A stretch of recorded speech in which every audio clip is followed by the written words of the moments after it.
He is creative, an inventor, for many years, researcher. One of my favorite examples, he invented, created, designed the first video camcorder underwater photograph housing casing, which is kind of in the mid-'80s, transformed the underwater realm as far as photography is concerned and accessibility. And this evening, as the last speaker in our health and energy segment, I'd like to discuss harmonic elements and the quantum disk, his invention, Brian David Andersen.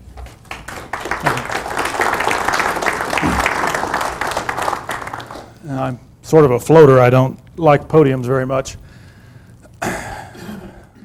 Surface tension. What does it mean? What is its definition? We heard about it earlier. Another also definition of surface tension is the ability for water to adhere to itself. Extremely important for our life as we know it. A real simple example is rain. When a raindrop drops on your car hood, it actually spreads out. It stays together and yet spreads. If you take your garden hose water and you place it on the hood, it beads up. Which means is it's atomic, or not atomic, but molecular chaos. And so when a water has its particles inside of it in a certain type of structure, it tastes better and it performs better. So surface tension also can be measured by a ring. It's a platinum iridium ring that they place into water, and as it's pulled out, when it breaks away from the water, they look at a gauge and it tells them, or tells the technician, of what the surface tension is. Not to get real technical, but again, organized water or disorganized water is 76 dynes per centimeter, or somewhere between there, between 69 and 76, what's called dynes per centimeter. When you put soap into water, it will bring it anywhere down from 30 to 45 dynes per centimeter, depending upon the soap. Alcohol, wine, that type of thing will vary anywhere from 30 dynes per centimeter all the way up to 55, depending upon the wine itself. Our digestive juices have a surface tension of somewhere between 45 and 60 dynes per centimeter, depending upon the person. Currently, right now, to lower surface tension takes liquids of some sort, a soap, and how I...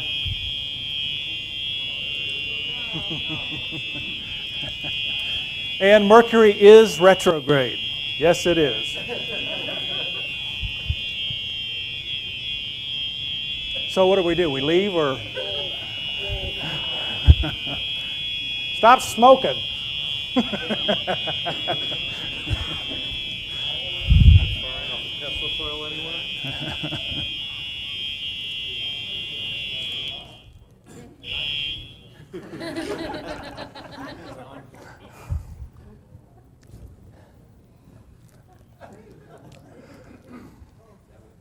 So again, surface tension is per se regulated now by mostly chemicals, either by soap or by chlorine.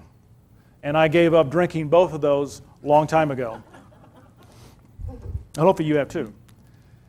As far as I know, if somebody else has any other type of device or anything else that can lower surface tension, as far as I know, the quantum disk is the only per se device. It's not a device because it's nothing mechanical that lowers the surface tension and does not even need to touch the water. It can be within 1 inch of the water of any type of liquid. And it takes the surface tension from our testing, official testing was done from 69 dynes per centimeter, dropped it to 54 dynes per centimeter in 2 minutes. See? I was right. So, as far as I know, this is the only device that can do this. What turned me on to this whole type of field was the work by Pat Flanagan and the crystal energy that he, as a product that he puts out, and also the book, Elixir of the Ageless, You Are What You Drink. Read the book, got turned on by it, then also bought his drops, and had all sorts of the phenomenon, put it in distilled water, the flowers stayed fresh, I felt like I had an increase in energy levels, etc. And also tried the Willard's water, had the same type of effect. And I knew, and I intuitively knew, and my gut feeling is that a device could be made to then take the person away from, per se, I call it the oil company mentality, because you're always having to go back to this one source for the water, for structured water, either for drops or whatever it is. And that way the person could be, per se, energy independent. And so by purchasing the disc, you are now totally independent. Anything that you put this disc near, the surface tension is going to change, whether it be your body, any type of liquid, etc. And that has now been accomplished. This was started in 1980 or 1990 and was then accomplished originally in an electronic type of form in 1994, and then it evolved. It started out with a big Tesla coil case and then slowly got smaller and smaller. It went to what it's called the multitrans. It was a sound signal going through various types of ingredients. Regretfully, the ingredients right now that I'm using is proprietary. This is how I make my living. As soon as I have any type of research dollars, I would love to give this to the world. Right now, it does support me. And so then the cases started getting smaller. I then sold off my multitrans to a company. I had a research agreement with them, and I had a selling off of the multitrans.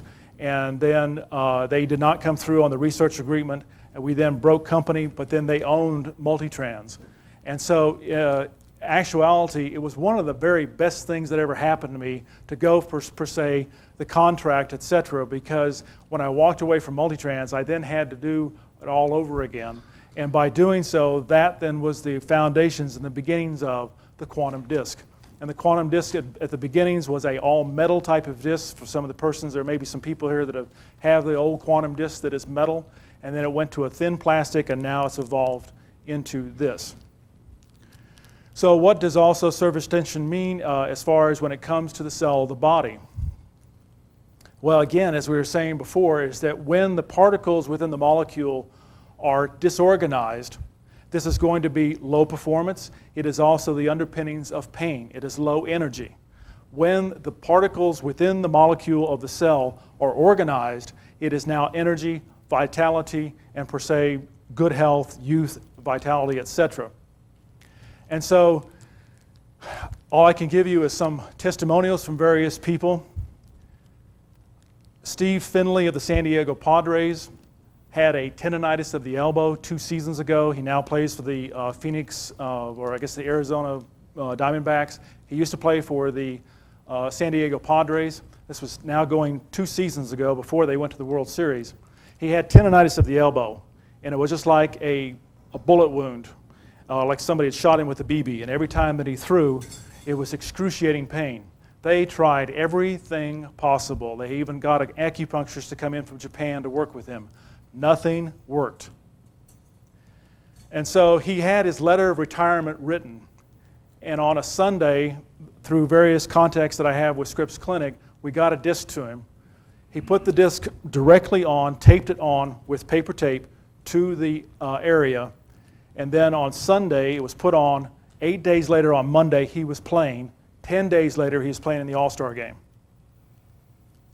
Does the quantum disc work for everyone? No. Does it work for a lot of people? Yes.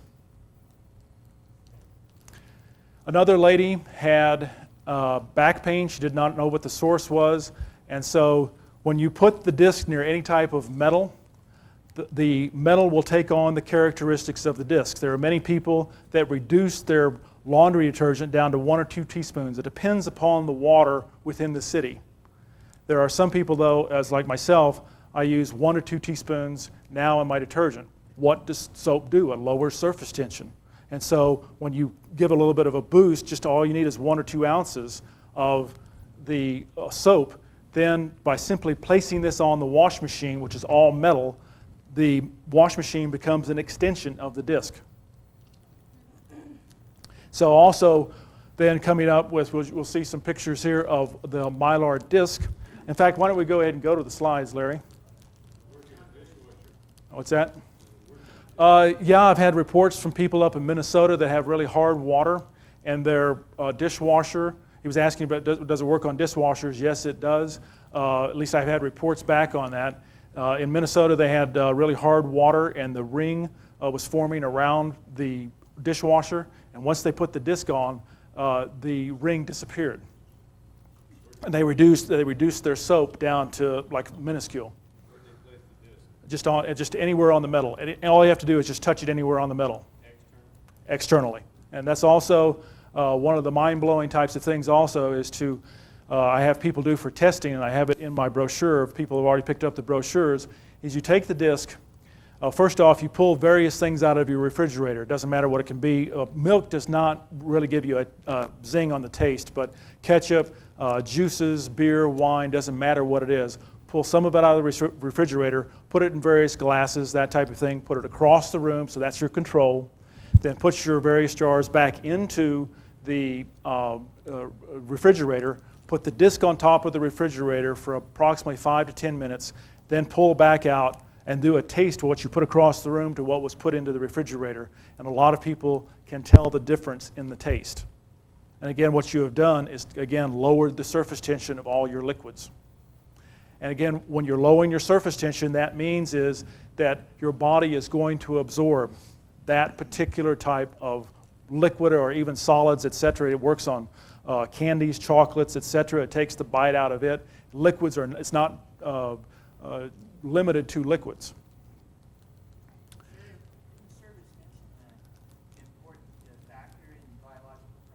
Yes, very. And the gentleman over here today went through a tremendous amount of detailing about the biologicals. It was a fantastic presentation he made about surface tension, and it is extremely important in biological because what you need for the cell is hydration. But lowering the surface tension, I'm just trying to understand why lowering the surface tension is always a good thing. Again, what you're also doing, what you're doing surface tension is you're reducing the size of the molecule, and you're organizing it. And so when you reduce the size of the molecule of the liquid, it can penetrate the cell better. When the molecule is large and big and disorganized, it can't penetrate the cell. Okay, are we on the same page now? Water molecule is a water molecule. I didn't think they came in science. Are you talking about clustering? Right, what you're talking about is you reduce the size of the water molecules itself. That's what surface tension does. As you lower your surface tension, your molecule reduces in size, and it also, the particles that are inside the molecule are moving in a coherent type of manner. And as you have coherence, you have reduction in size. You mean clustering? The water molecule, it's not the water molecule, but the water clustering. Actually, the molecule itself also reduces to itself. So you have a clustering too, and it also reduces the size of the molecule. And that, I had this at the Exotic Research last year of a microscope that looks at water molecules. It can look at water molecules, reflection. It's one of the most powerful microscopes in the world. It was buried by the Rockefeller Foundation, and you can literally see what the quantum disk does. It reduces the size of the molecule, and that is proven scientifically with microscopes. And regretfully, I do not have that videotape here. So again, the surface tension is not only important for the cell, for what we absorb, but it is also the organization of the molecule has to do with fatigue and pain and etc. I'm 46 going on 47 years old. I do yoga, but also I play full court basketball with 20-year-olds. And it's kicking the rear end up and down the court, California ball. And the 20-year-olds, of course, they go home and they'll party and everything else like that. And the 46-year-old, I can keep up with him, but afterwards I am extremely sore. And I still, every time that I do it, I'll take what we call the Mylar wrap, which we'll show here in a moment. Again, also a necklace. Do not have necklaces here, but also when you wear it on a necklace, I'll get to that in just a moment.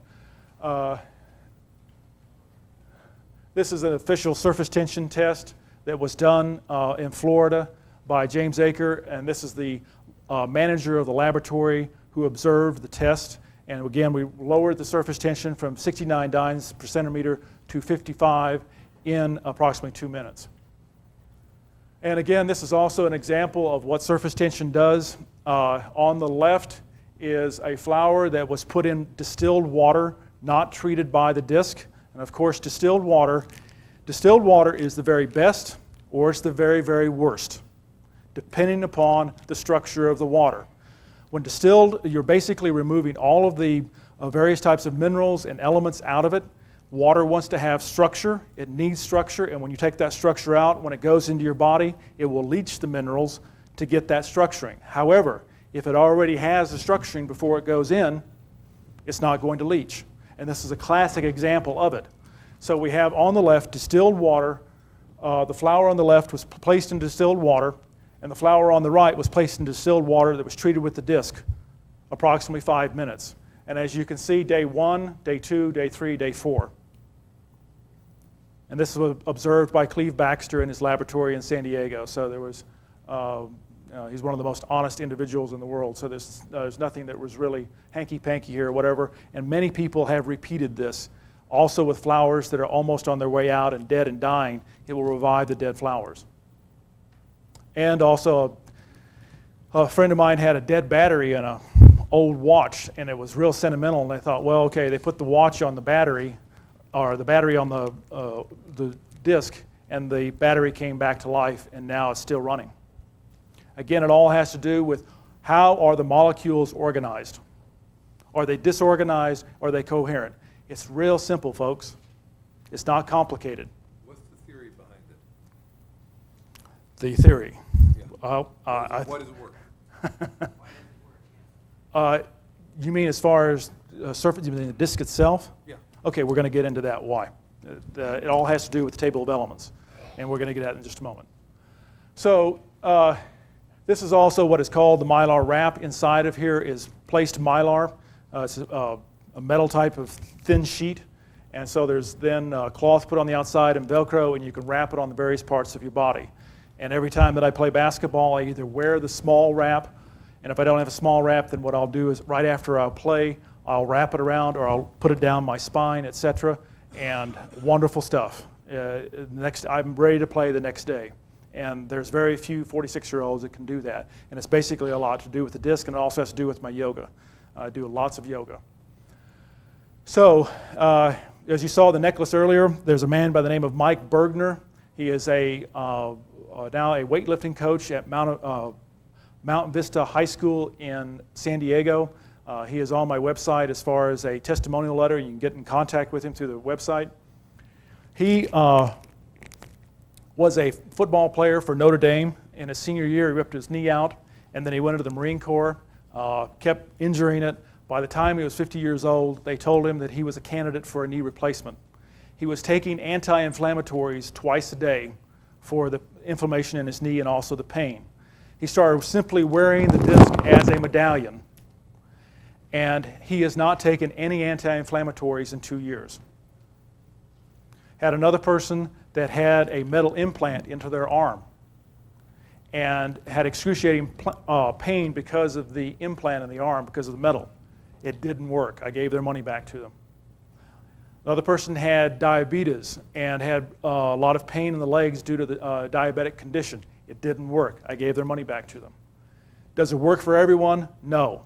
Does it work for a lot of people? Yes. And I don't know if I finished the one about the MRI at the gal in Tennessee. She had some back pain, and she put the wrap on her, and she didn't know what the source of the pain was. Then she went in for an MRI, and when they finished the MRI, the doctors came in and said, look, we'll give you as much pain medication as you want, and we're ready to hospitalize you right now. You have a perforated type of disc, and they said it's very acute, and et cetera. And she stood up, and she had the wrap underneath her clothes. They didn't see it. She goes, well, she bent over and touched her toes. She said, I really don't need it. And they're like, and so she walked out. She said, no. I said, let's just give it a couple of weeks. She wore the discs and et cetera for 2 weeks. And then they did another MRI about a month and a half later, and they found the condition, the inflamed condition, and the perforated disc had reduced significantly. So again, does it work for everyone? No. Does it work for a lot of people? Yes. A man bought one from me out of Las Vegas, and he then called me up about a week later and said, I got to buy some more discs from you. I said, well, what happened? And he said, well, a friend of mine has acute ulcers, and he was having an attack, and it was really, really painful for him, so he gave him the disc. And he said the next morning, after he put it on overnight, the pain was gone. But he said he also had something that he hadn't had in a long time and that he had been treated for clinically, and that was a raging erection. And so he said the wife wouldn't let him or the disc out of the house for 3 days, and he had to buy a new disc. I couldn't get a testimonial letter on that. I just never could figure out why.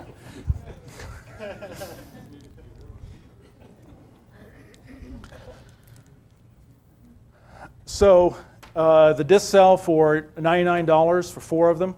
That's why I sell them in 4s, because I used to sell them in 1s and people would lose them and they'd feel bad. So that's why I have it $99 retail for the 4 discs. Here at the show, they're $75.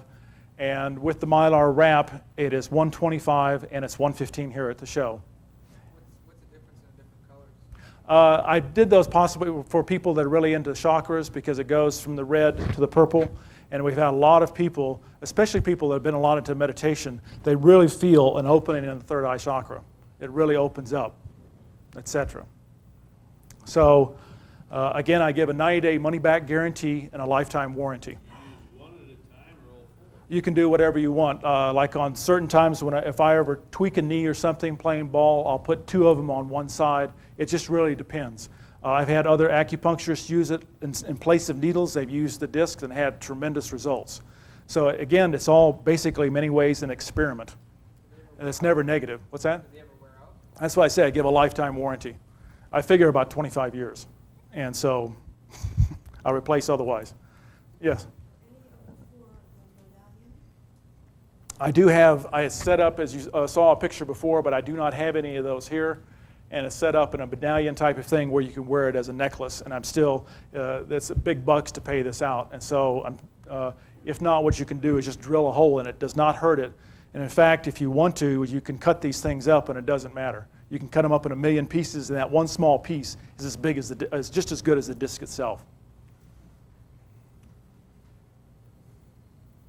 What happens if you take them internally? You'll probably pass them out. Hopefully you will. And then you have structured doo-doo. I don't know. I wouldn't recommend it. Yeah. I never said that before. That was the first one. Go ahead. Have you, when you've structured water, wine, or something like that, have you measured how long is the structuring hold? The structuring holds, what we've found now, of anywhere between 48 to 72 hours, depending upon the liquid itself. And the purer the water, the longer it holds it, because then it goes into sort of like a situation that has minerals inside, and yet you're still hitting it with the disc, and then it goes like, well, which way do I go? Which do I structure to? Type of thing. And so that's why the purest water is the best. And we're going to get into also a system that I'm part of on water.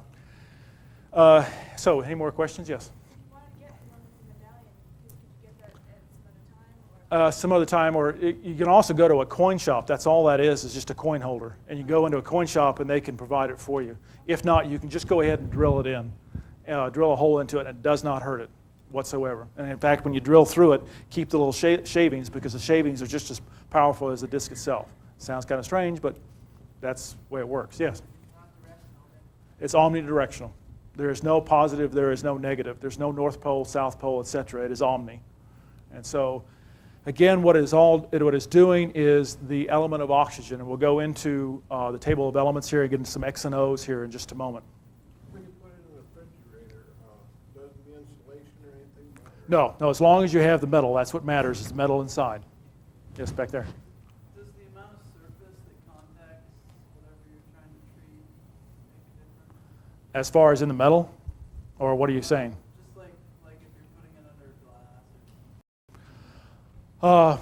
No, as far as the amount of gallons, one disc, we've put it into a 5,000-gallon swimming pool, and it worked. All we did was, right now, we didn't do a surface tension test, but we just basically go by taste test. And it took about 2 hours for 5,000 gallons for the whole pool. And then when we did a 10,000-gallon pool, we used 4 discs. Yeah. What happens if you put it on the gas tank of your car? What we've noticed for gas tanks on cars, it does not increase gas mileage that much. But what was interesting, though, is now we're getting reports back that they've been on the tank for about a year and a half. And some people said that when they go to get their tune-ups, the mechanics are really marveling at the cleanliness of the inside of the engine. So it's running cleaner. It's structured. Yes. How does your discs differ from the discs that Pat Flanagan offered? I didn't know he had offered discs. Years ago he did, I bought one. Okay, again, I do not know. Probably what his, the pyramidal things, it's more of a pyramid type of thing, and it's also because he was in business, his business partner at one time was Ralph Bergstresser, and Ralph Bergstresser is the inventor of the purple plate. And I've done surface tension tests with the purple plate, and after 48 hours, we did not see any difference in the surface tension. Purple plate, the laundry disc? No, that has nothing to do with laundry discs. Yeah. In fact, the reason why laundry discs do not exist anymore is because of me.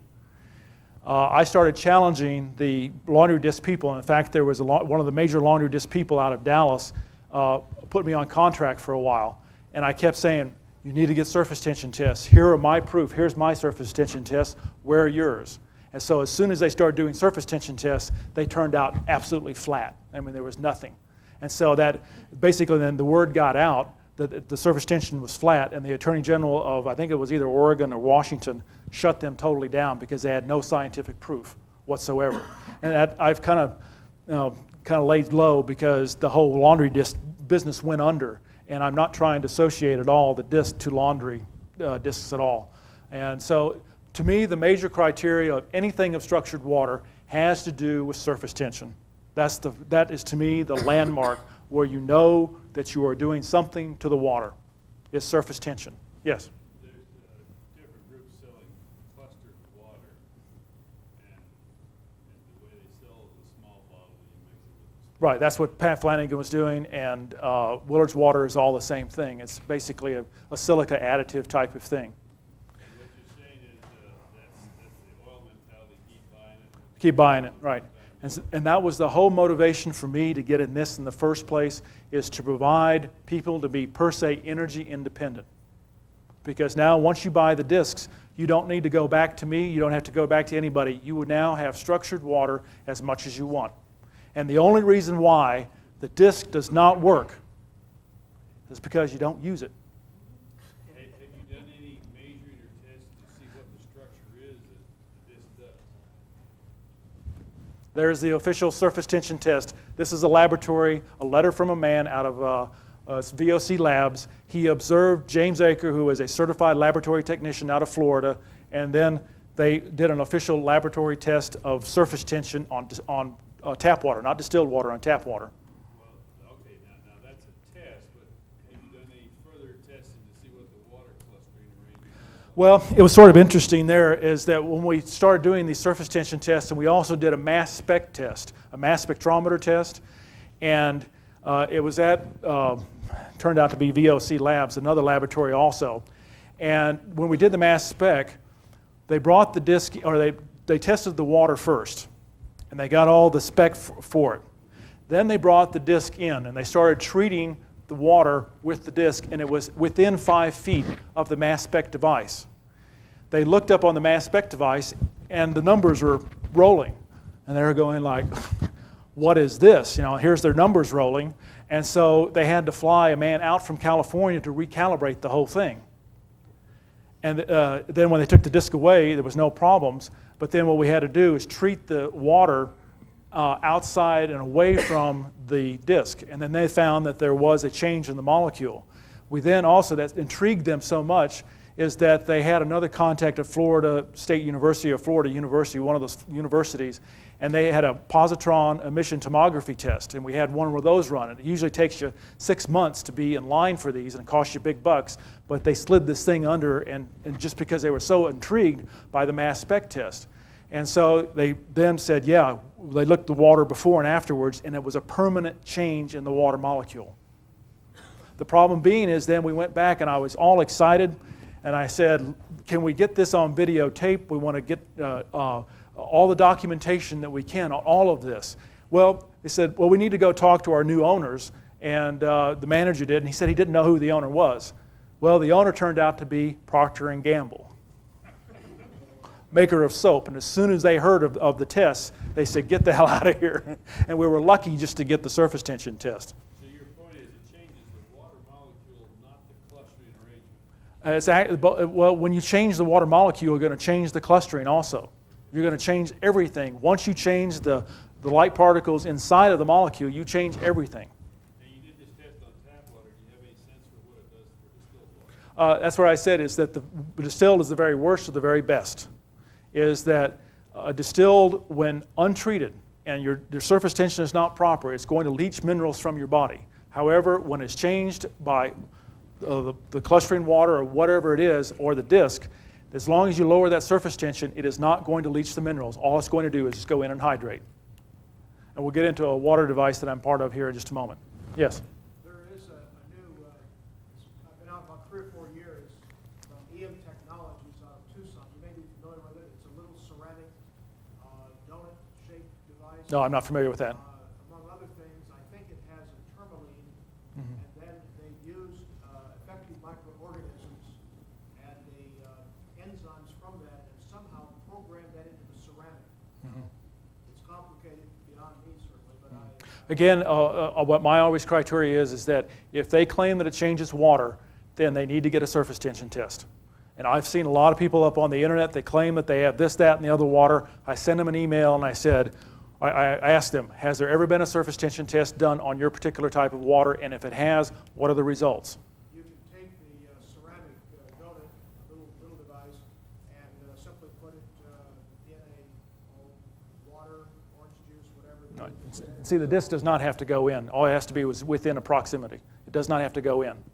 That's what I prefer also, is that it would be no contamination bacterial-wise. Is there anything that shields it? I have not found anything yet that is shielded, and we've tried everything. We've done a bunch of different ways of shielding. Like a water purifier where you have a pressurized tank, you can sink in it? No, as long as you have a metal connection, that's all that matters.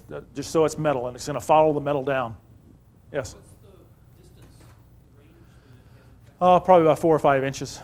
And well, now when we did that mass spec test, it was 5 feet away and knocked off the mass spec device. So, yeah. The surface tension of distilled water versus tap water versus mineral water from a well come out about the same? Well, surface tension, it's all the same. It doesn't matter. Even if gasoline has a certain surface tension, it's all the same, basically. It's still of some way lowering it. There is not, a tap water can have the same surface tension as distilled water. It all depends upon the treatment. Whether it's the disc that, Typically, which one is best? I always feel that the cleaner the water, the less contaminants you have in it, the more it's going to hydrate. And we're going to get into some really, really, really clean water here in just a moment. Yes? Has there ever been this potential, do the discs ever lose their potential? And if they do, is there anything that could As I said, I right now give it a life of about 25 years. Yes. anything you need to avoid to have to lose it? Like, Nothing I found. Is it? Nothing affects it. No. What if you threw a few of them into a reservoir? I have no idea. Go try it. Treat water, like say you're drinking water, you know, in your jug or whatever. Yeah, and that brings up a point, but go ahead and finish your question. Well, can you overtreat?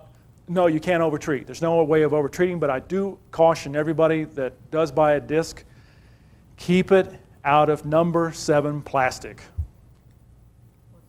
Which basically is all your water bottles is number 7 plastic.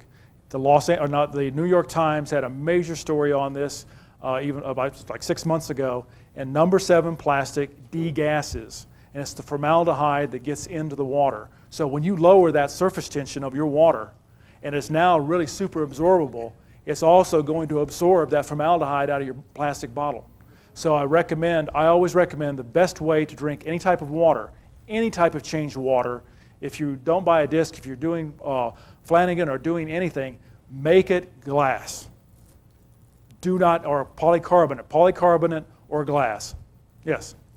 Gunder, Hansa, Flanagan, all of these waters, you're saying then that this disc will do basically a permanent change of surface tension and structure it akin to those structured waters? Better than akin.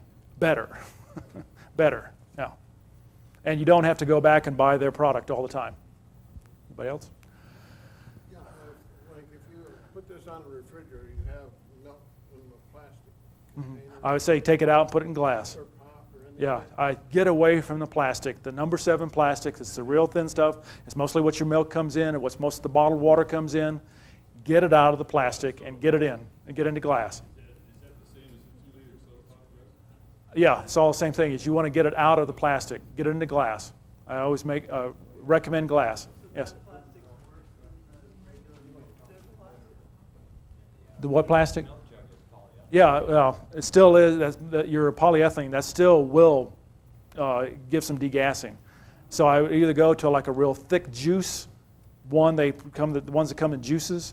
That's a little thicker plastic. It's still not all that great, but that's why I still avoid it all. Go to polycarbonate or go to glass. How about aluminum? I recommend not aluminum. No, that's not a good one. No, it'll absorb the aluminum.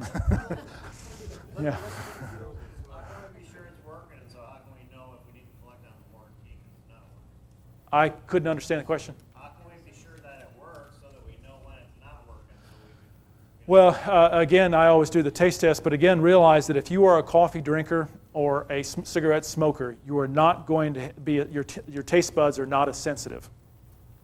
And so the best way for me, I always say, is also, with your taste test.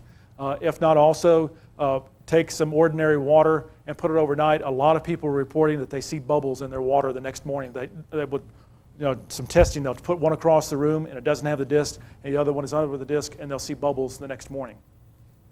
So again, the major thing is that what's so fascinating is that practically once a week, twice a week, I'm always getting some sort of story back that I didn't even think of that could be used with. Yes? I might suggest to the gentleman in the back that if you wanted to do a surface tension test, a simple one would be use a capillary tube. Yeah, but it won't work with this. It will not work. I recommend that this was done, our surface tension test was done with a computer digitalized type of computer or a surface tension meter. Do not use your manuals or the capillaries. They do not work because the field that comes out of this disc somehow messes up the capillaries and it messes up the platinum iridium disc. You have to have a computer controlled. It has to be really, really controlled. The field that comes out of it does affect the platinum iridium ring and also the capillaries. You do not get a proper one. That's why I went to a laboratory, official laboratory. We did it with the $100,000 surface tension test device. Accuracy does that equipment have? Oh, it's like down to the millimeter. It's just the dimes per centimeter. It's like a half centimeter one way or another. So it's extremely accurate. That's why I went with this, because it got very frustrating with the old multitrans. Which used the sound signal going through the ingredients. I sent it off to CSC Scientific Surface Tension. They make surface tension meters, and they're out of Virginia. And so they did the platinum iridium ring. They did the official. We had distilled water. They dropped it down in before it was treated, and they pulled it out. And they looked at their meter, no problem.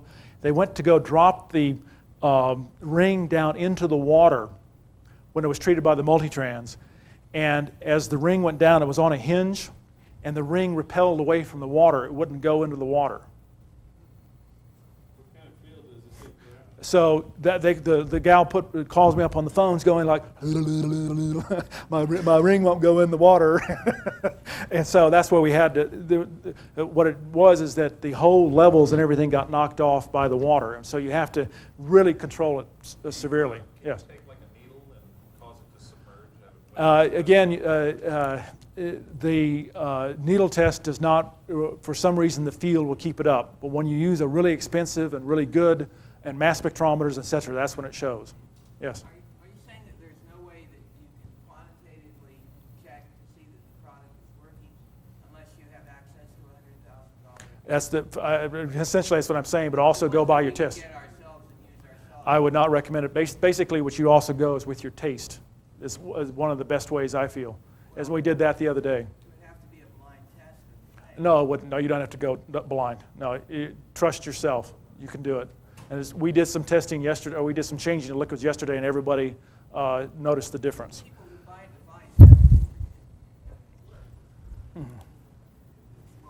devices. Yeah, but again, trust your own self. You don't have to go double blind with it. Go ahead.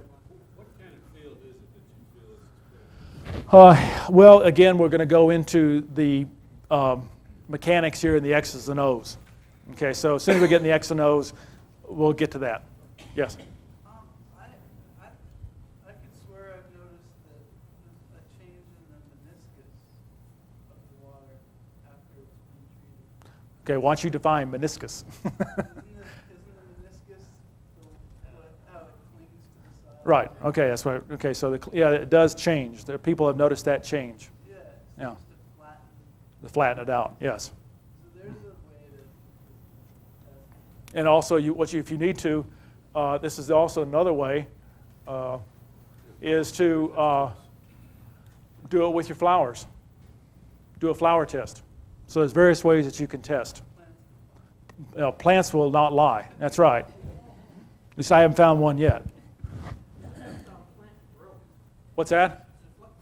Yes, there's been lots of people that have used it on their gardens and et cetera, water treated by it, also taken the disc and actually put it in, and unbelievable growth. Again, organization is going to promote growth, faster growth. Victor Schauberger's work, did he ever touch upon this in a way? Not that I know of. Basically, it's again a vortex, but I can already tell you that the ingredients that are in the quantum disks it's like you're having a million tornadoes in there. It's tremendous vortexing, but only at the molecular level. That would be like, It would be an extension of Schauberger, but at a very minuscule level. then you're looking at a complex crystal structure like a tourmaline. No, I can already tell you, tourmaline is not in there. It is not. There's no crystals in there. Okay, so now we'll go on to the X's and O's per se. We'll do some more questions here a little bit later on. I'm about ready now to challenge everything that you think you know about reality. I'm going to challenge everything you know. And I can also back it up with a lot of just common sense and also proof. How, again, I got into this is I was exposed to the work by Annie Besant and Charles Leadbeater. They were members of the Theosophical Society, and they were at a parlor party, and they were very much into transcendental meditation. And they say, well, we can go small. And they were, kind of talking there. And somebody said, well, if you get small, why don't you go in and investigate the element of hydrogen? And so they then went into a meditative state and investigated the element of hydrogen. It was basically what they were also doing is what we call remote viewing today. But they were doing this in 1898. And so at this parlor party, then they noticed all the various types of levels. And they came up, they did not see the classic atom, electron, neutron, that type of thing. They saw various types of particles and et cetera. And then they also noticed as they kind of like shifted or they moved, they saw what they considered another level. And so there were, per se, 18 of small little particles called the UPA, or also called a chiral. And hydrogen had 18 of these particles that were spread out over 9 levels. They did not see, again, a nucleus, electron, or anything else of the sort.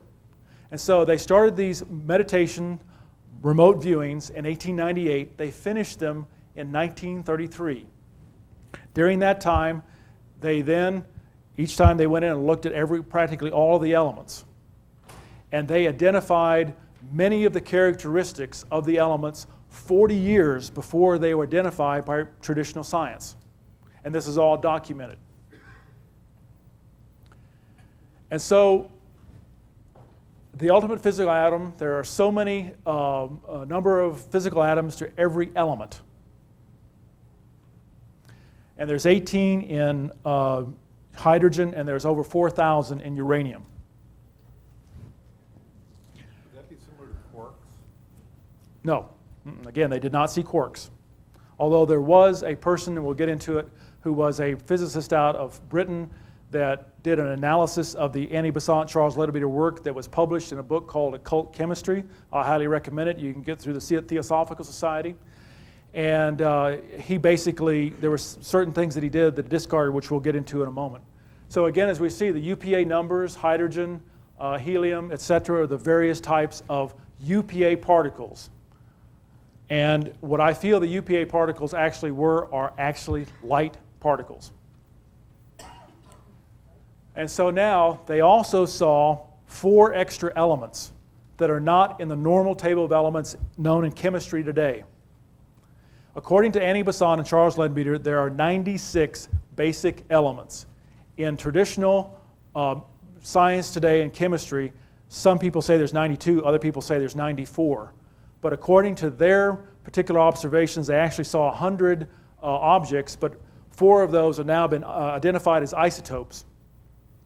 And so then they had 4 extra elements. Well, this British physicist I was talking about before, Stephen Phillips, when he saw these extra 4 elements, he just discarded them. But they also had a certain number of UPA particles also. So as far as I know, I am the first person to take those 4 elements and place them into the table of elements according to their UPA numbers and place them into the table. And so now here's the element of what's called promethium. It has 2,640 UPAs, and the XYZ fits in between promethium and samarium. This is critical, and you'll see that this is, as I discovered this over the years, my jaw still drops to what they did and what they accomplished way back in 1890 through 1933. So then they also had another element called calon. So now here are these 4 extra elements and the UPA number particles that go with it. So then the element of erbium fits between, or calon fits in between erbium and thulium. So now we had them placed. Now going back to the major, or to the table of elements, the standard table of the chemical elements, and as you can see here at the bottom, they've broken off what is called the lanthanides and the actinides. Now, I am not trained in chemistry. I have absolutely 0 training in chemistry whatsoever. I'm a journalist by training. I went to the University of Missouri School of Journalism. I was a photojournalist for many, many years. I've had book published by Harper and Row. I had a lot of stuff in newspapers and magazines. And being the investigative reporter that I am, I asked the stupid question, why do they separate these groups off at the bottom? So I started asking chemistry professors. I called up to San Diego State. I even called over to Harvard University. I called to various places, and I said, why do they separate it? Everybody gave me a different answer. Nobody came up with the same answer. They said, well, the atomic spin changes at lanthanum, and that's why we do it. Well, no, it's associated with aluminum. That's why we do it. And I never really got the same answer from the same people. And you go to books, and you get the same thing. Nobody says of why they separate the groups off.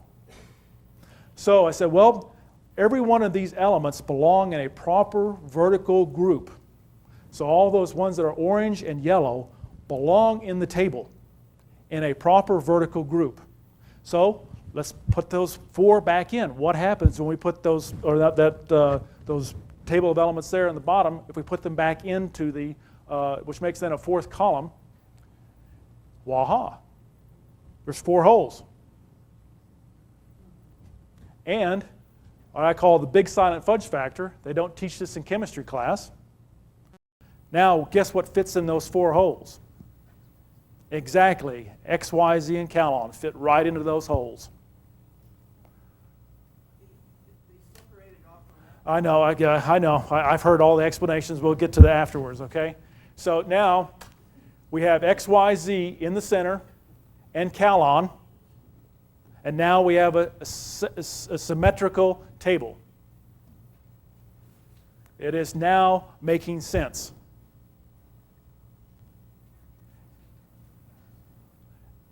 And so now we have the harmonic table of the elements.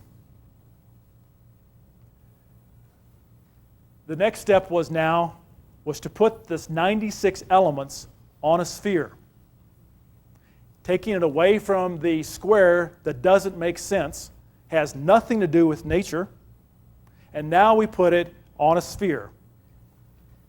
You cannot take 92 basic elements or 94 that are in traditional science and put it on a sphere and come up with some sort of symmetrical number.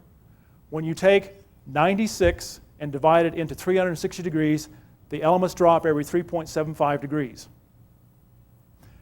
The value of pi was done with a 96-sided polygon. 3.14, what they call the value of pi, was not done with a 94-sided polygon. It was not done with 98. It was done with exactly 96.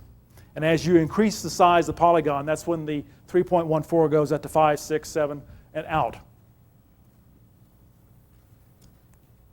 So now 360 degrees divided by 96 means that you are now going to have the elements drop every 3.75 degrees on the sphere.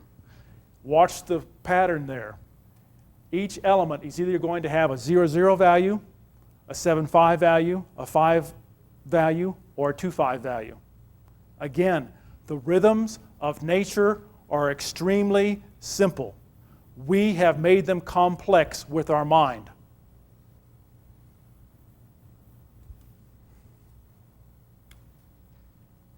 The elements do not materialize in a linear or sequential manner. The elements materialize in multiples of 7. Why 7? 7 is the only number that 7 times 1 equals 7. 7 times 2 equals 14. Then you take the 14 and the 1 plus 4 equals 5. 7 times 4 equals 28. 2 plus 8 equals 10. 1 plus 0 equals 3. Now you start seeing a pattern. It goes 7, 5, 3, 1, and it starts at 8, 6, 4, 2, 9, and 7. 7 is the only number that does this type of pattern. 5 doesn't do it, 9 does not do it. 7 will do this until infinitum. To billions and billions, you'll still end up with that particular type of number. What is interesting also about 7 is that it does not divide into 360 degrees. So what I did here is took all the prime numbers that divided into 7, 1 through 9 excluding 7. And so you have the 360 on top, the 180, the 120, 3 divided into 360 is 120, and just put them on the first column of numbers there is what's divided into. Then I started subtracting. And you start subtracting all the way across, and the last number that you end up with is 43. 4 plus 3 equals 7. This is only a fraction of the 7 phenomenon. And it is really works in when you put the table of elements on a sphere. Because now, you can't see these numbers too well, but basically what you're doing now, we're going to go ahead and go to the next one, is the elements materialize in multiples of 7, which means is that hydrogen is number 1. 7 elements away from that is oxygen. 7 elements away from that is phosphorus. And then it goes on to titanium, copper, etc. So you make one turn around the circle in the multiple 7. Hydrogen, male, yang, force. Oxygen, feminine, receptive. Phosphorus, male and female. It's phosphorescent. It accepts light, it absorbs light, and then transmits the light out at a different frequency. You have every organic substance, living, etc., has to hop. Hydrogen, oxygen, phosphorus. If it does not have those elements, it is not organic substance. And again, the multiple 7. What happened there? Was that organic meant containing carbon? Any organic, you wouldn't have to have carbon based either. You could have it someplace else, something other based. For some reason, that's not dropping. Can you check to see why that's not dropping? Because it's a real critical one. Anyway, what's happening is that the red line there, you have your hydrogen, phosphorus. I can bring it up here on the book later on. But basically, what's happening is that you start at hydrogen, you make one turn around, and what you're seeing here is the second turn. The red line is the first turn of elements. The yellow line is the second turn. So the second turn of elements starts at lithium and now makes another turn of elements around the circle. And so now here is on the table, the square table, looking at the various waveforms. Each one of those colors is a waveform going through.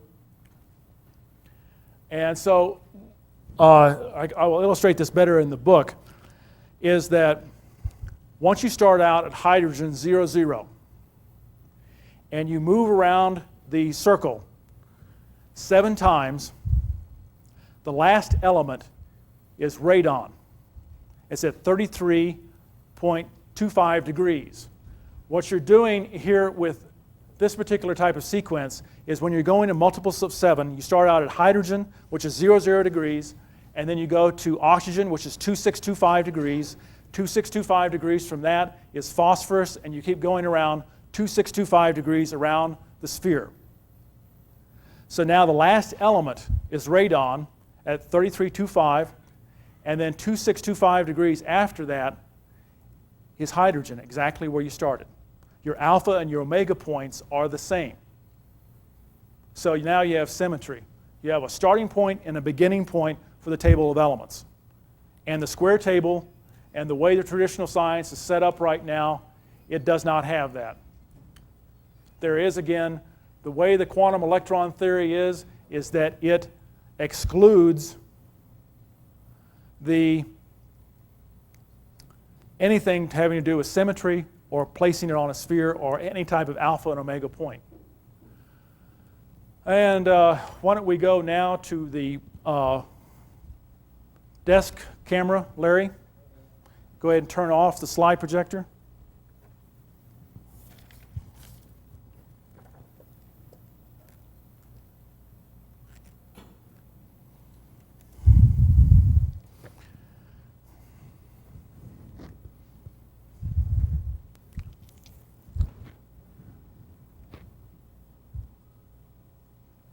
We up?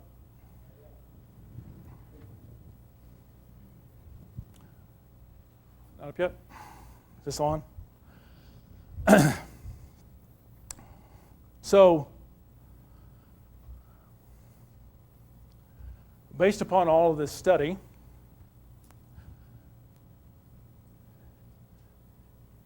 all right. This now is a page from my book, The Rhythms of Nature. And this gives you a little bit, for those persons that are not familiar with when I say the quantum electron theory, basically you have a nucleus, you have an electron that's floating around, and you also have a neutron, and you have various types of particles. And again, as I put this on the top, it is the unproven quantum electron theory. There is not one shred of proof for the quantum electron theory. There is not one shred of proof that there is ever such thing as an atom. It's now a religious belief because there is absolutely no proof. What are we?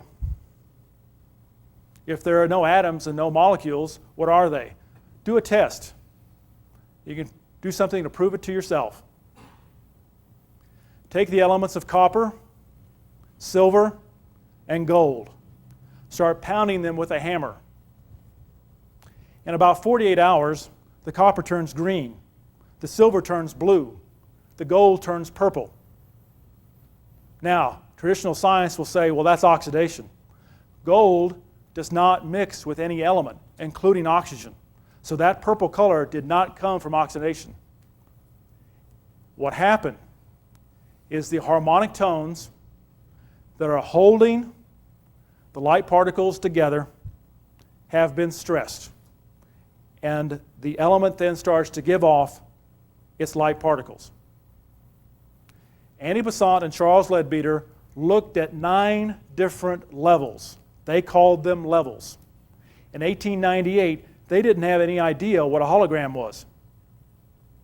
So when they went and remote viewed, they saw one phase of the light particles, and as they shifted, they didn't go down, they shifted, and they were looking at a hologram. Because that's what we are. We're light that is compressed by harmonic tones from the sun and from the earth, and compresses the light particles in the molecule, and they move in a holographic type of manner. We are light at the molecular level. There is no such thing as an atom, a proton, and a neutron or electron. They simply don't exist. And those persons who believe that are now, has nothing to do with scientific framework or references. It is a religious belief because there is absolutely no proof whatsoever that there is an atom, electron, or a neutron. It is purely theory. But if you want to find out that we're light or not, go pound some metals, copper and silver and gold. After you pound them and you stop pounding, the colors go back to their normal colors after 6 hours. Mass spec, mass spectrometer, what is it?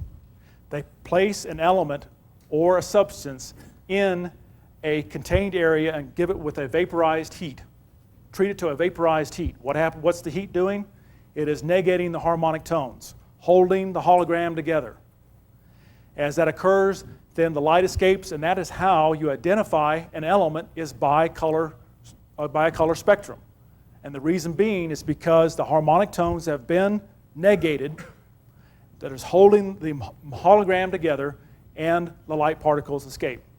So 2 tests, pounding it, and also what's interesting is when you do pound those elements and that color of purple, it's exactly that of a mass spec. They're identical. So hydrogen, of being a red or light red, and your uranium having a purple hue to it, and being all those light particles being condensed. You have to beat on it for 48 hours? Beat on it for 48 hours. There's a guy, The Nature of Substance, I cannot say his is a German name, Hauschka, and it documents that very well in that book. Recommend The Nature of Substance. What is now also interesting that I bring up into the book is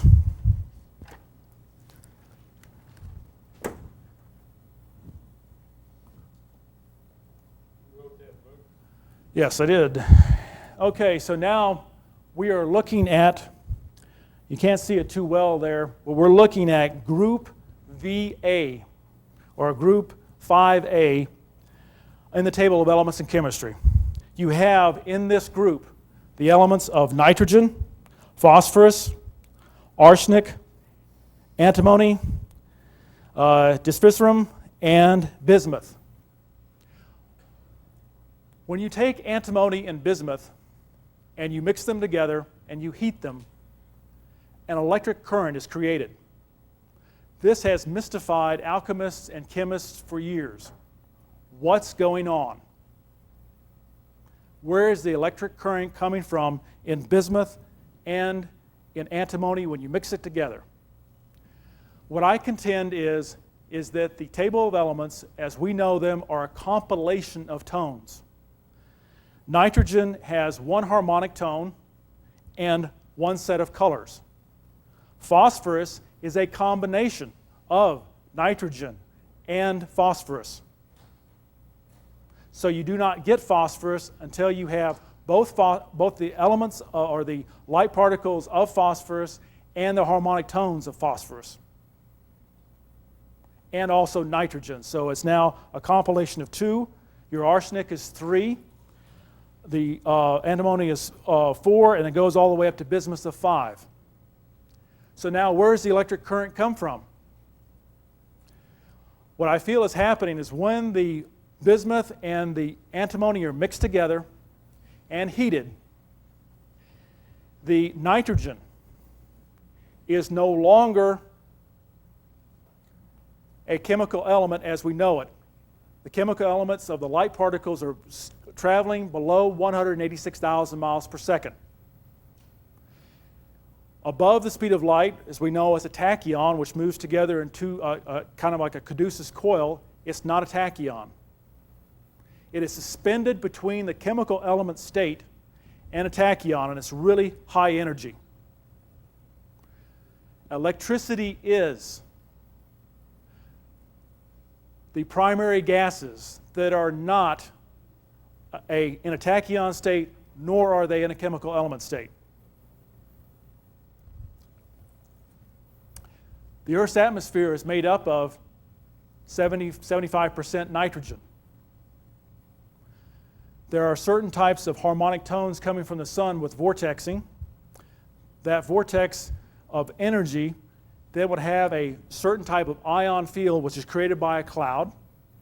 That ion field is created in a vortex type of manner from the harmonic tones coming from the sun. And this can happen in a matter of instances of seconds. The vortex then forms and then starts to collapse. The same thing that occurred in the antimony and the bismuth where it is suspended, the same thing occurs as the vortex starts to collapse. The nitrogen is now put in between the tachyon state and the chemical element state and becomes a lightning bolt. Becomes a lightning bolt. Electricity is the primary gases suspended between a tachyon state and a chemical element state.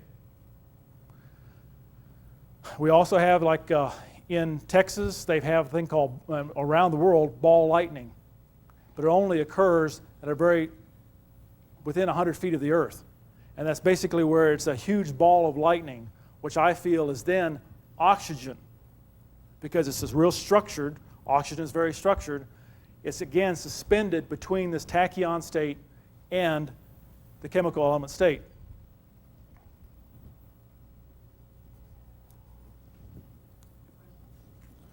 Yes, question?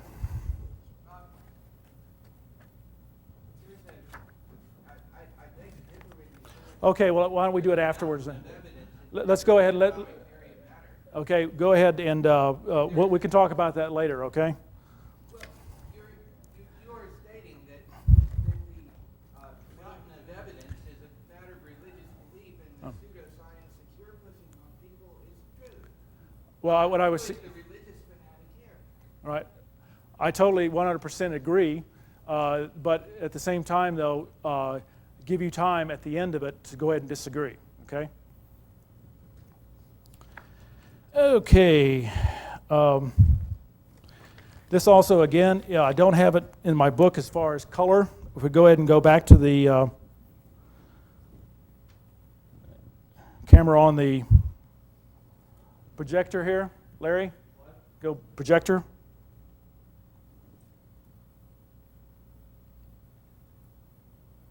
So again, now with this color spectrum of hydrogen being a red or even an infrared, phosphorus, orange, yellow, and the uranium being a deep purple, following your color spectrum.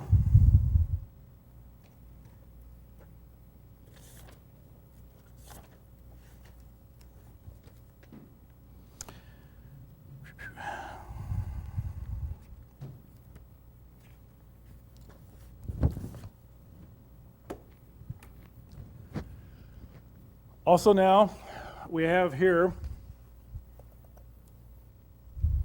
as we said, that there is a compilation of tones. When the Earth was first formed, there is what I feel was called a low-grade gold, which means that there's one line that's missing here. In the group that's under gold is sodium, copper, silver, samarium, and gold.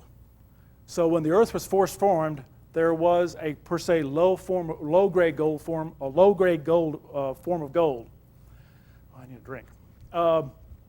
So Annie Besant and Charles Leadbeater were fascinated by what they saw in gold. So much so that they devoted a whole section of their book of occult chemistry to gold. Now, what was interesting about what they discovered in gold, which I feel what they had tuned into, which is also the limitations of remote viewing, is that they tuned into what I feel is called high-grade gold. What did they find in their gold? First off, they found also all of the sodium through gold signatures, but they also found the signature of iron, of titanium, bromine, and iodine. How did all that get in there? That really kind of confused me there for a while, but then when I shifted my thinking from being that of an electron atom to being light particles, then it started making sense. All high-grade gold mine areas are, at one time within the last million years, you have a combination of volcanoes and a seabed. Cripple Creek, Colorado is an example. The mountains of Southern California, Alaska is where you had a volcano activity and you had an ancient seabed. So you had to have a combination of couple of things. What are the two major, or actually there's three major crystals that are found around most high-grade gold mines? Amethyst and titanium, or what they call also a milky type of crystal. What's in the milk and also what's in the amethyst, what makes amethyst per se purple is the heat, but also amethyst is element inside of it is magnetite, which is also iron. So now we have the iron that the Annie Besant and Charles Leadbeater saw, and the pink in rose quartz. It comes again from the heat, but also the element inside of rose quartz is titanium. So now you had the volcano blow up. It now had a rolling into the ocean, towards the ocean, and picking up various types of crystals, the rose quartz, the amethyst, etc. And again, we're not talking where I-5 at this time was existing. We're talking about crystals were probably right on top of the surface at that time for the various lots of volcanic activity, rolls down the side of the volcano and into the ocean. So now, as the lava starts to form up, now all these crystals are being crushed and they're giving off their light particles. So now where's the bromine and the iodine come from? Kelp. So now the kelp is encased inside of the volcanic ash. And probably there's some degassing going on, so it's like an air bubble, so it's not being totally burned up. And what's interesting then too is the element of bromine, however you want to pronounce it. According here to the chart, here is your gold, 180 degrees opposite exactly of gold is bromine. So now the light particles are being crushed from the crystals. You have the iodine already present. You also have the copper and the silver and the samarium already present also. You probably have some low-grade type of gold that's present there too. And the new grade of gold forms along the bromine. Hence, there's a new, it forms. We now have a crystal form of gold. It's another form of crystal. So it's forming along the bromine. You're saying that the gold was put out by the volcano and then formed up into...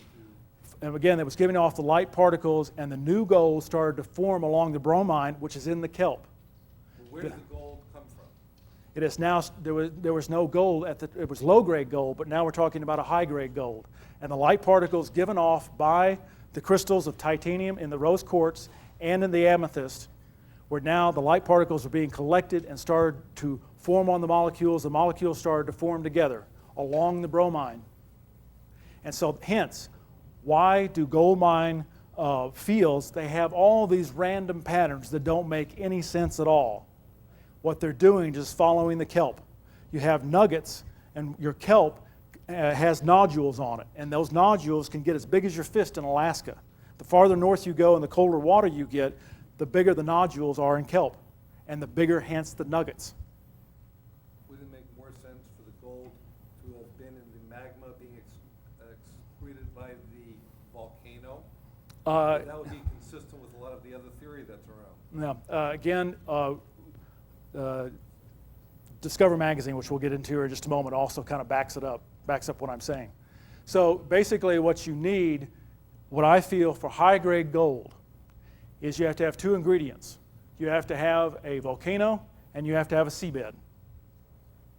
And then the volcano exploding, the magma coming down, encasing, most likely the new gold is formed, I feel, within 2 to 4 months, and it follows all these random type of patterns.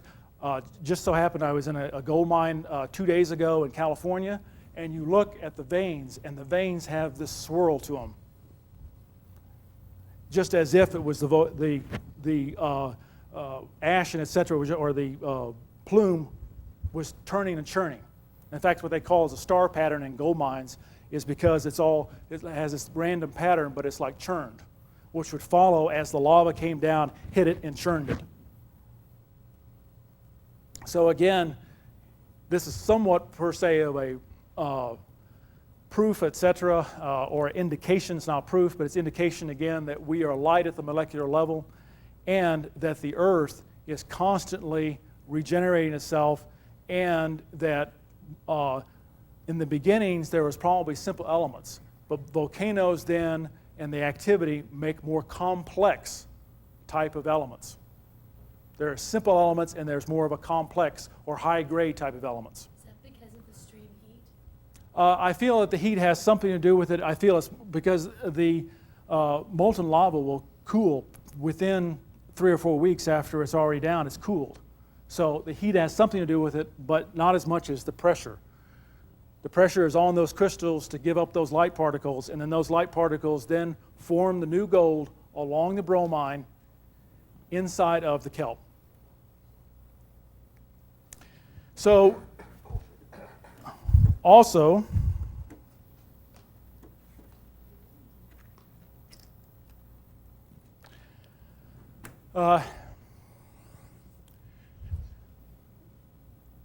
in nature, there are just so many types of light particles and harmonic tones that can come together. And when there are so many light particles packed into a molecule, then the harmonic tones start to become distorted. And as this process of the volcano is constantly churning and moving types of various elements and etc. all together and putting them together, then the harmonic tones from the sun and the earth, because of the presence of the light particles, they start to become distorted. And as they're distorted, then the light particles start to come out in very high angle, high velocities, etc.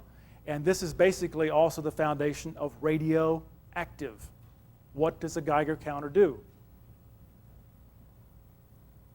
And so radioactivity is where there is so much packed into a molecule it can't hold it. And then the harmonic tones holding it together become distorted. And that's the foundation for radioactivity. Question? You would comment on some of the alchemy of, say, 1300s transmutation of elements, and then if you have time, just comment on, say, Walter Russell's work. First question is alchemy, transmutation of elements, but basically what you're doing is, all you're doing is moving light particles.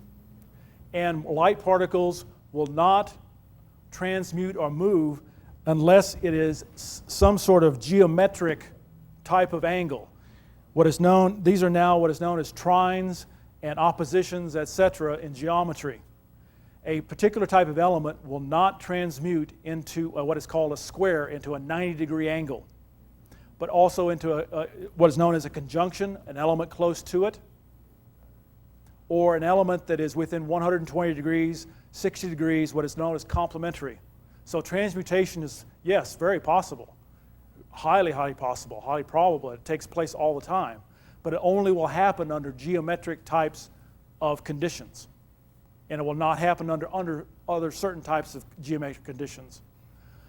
The work of Walter Russell, I've read practically all of his books. What's interesting, though, is also I was exposed to a lot of Rosicrucian material, and I find that a lot of stuff that was in the Rosicrucians is also Walter Russell. And it would be interesting to find out if Walter Russell was a Rosicrucian, and was he a spokesman for them. It was really interesting that, as we've seen here, the elements that are placed in correctly to make a 96 element table were placed in strategic areas. The Walter Russell table, all the elements, additional elements, were placed before hydrogen and after uranium. Very convenient. And so the Walter Russell table has never really made that much sense to me. And as for also looking at a lot of the Rosicrucian material, it looks like that's where he got a lot of his material from, and didn't credit them. Yes. Rosicrucians, Masons, Rosicrucians, secret societies, etc. And if you look, just a friend of mine, her uncle died, and he had been a Rosicrucian ever since he was 20, and he died at 80.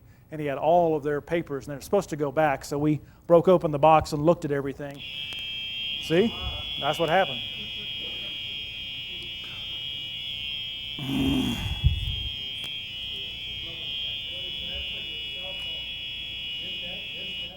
Okay. I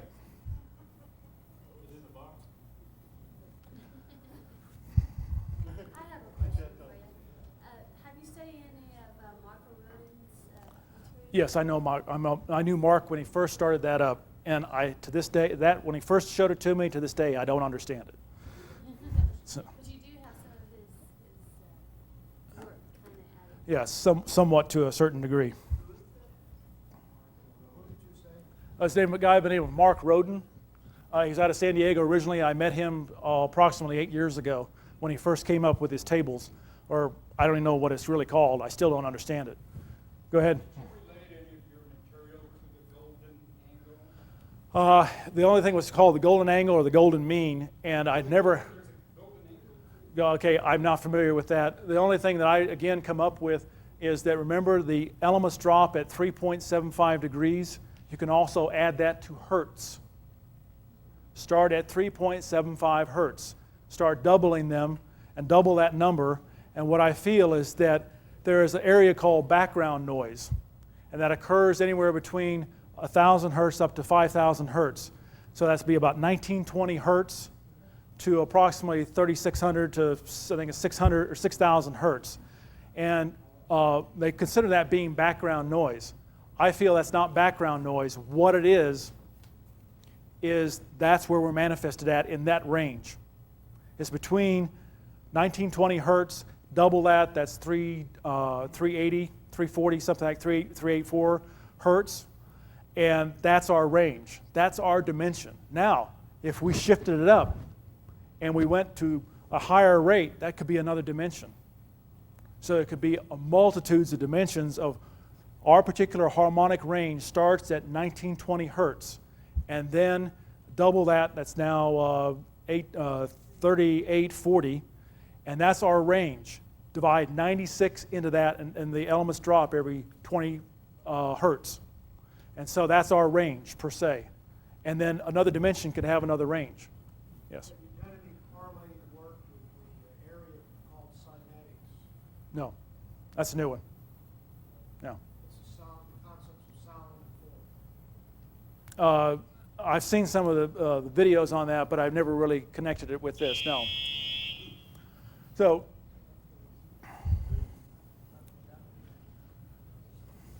now we also said that we are light at the molecular level.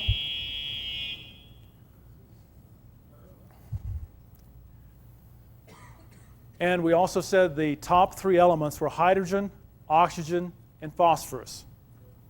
Every organic substance has to have those three critical elements, or it's not an organic substance. Hydrogen, male, yang, oxygen, feminine receptive, phosphorus, which is one of the most fascinating elements as far as I'm concerned. Phosphorus being male and female, and receptive and also generating out.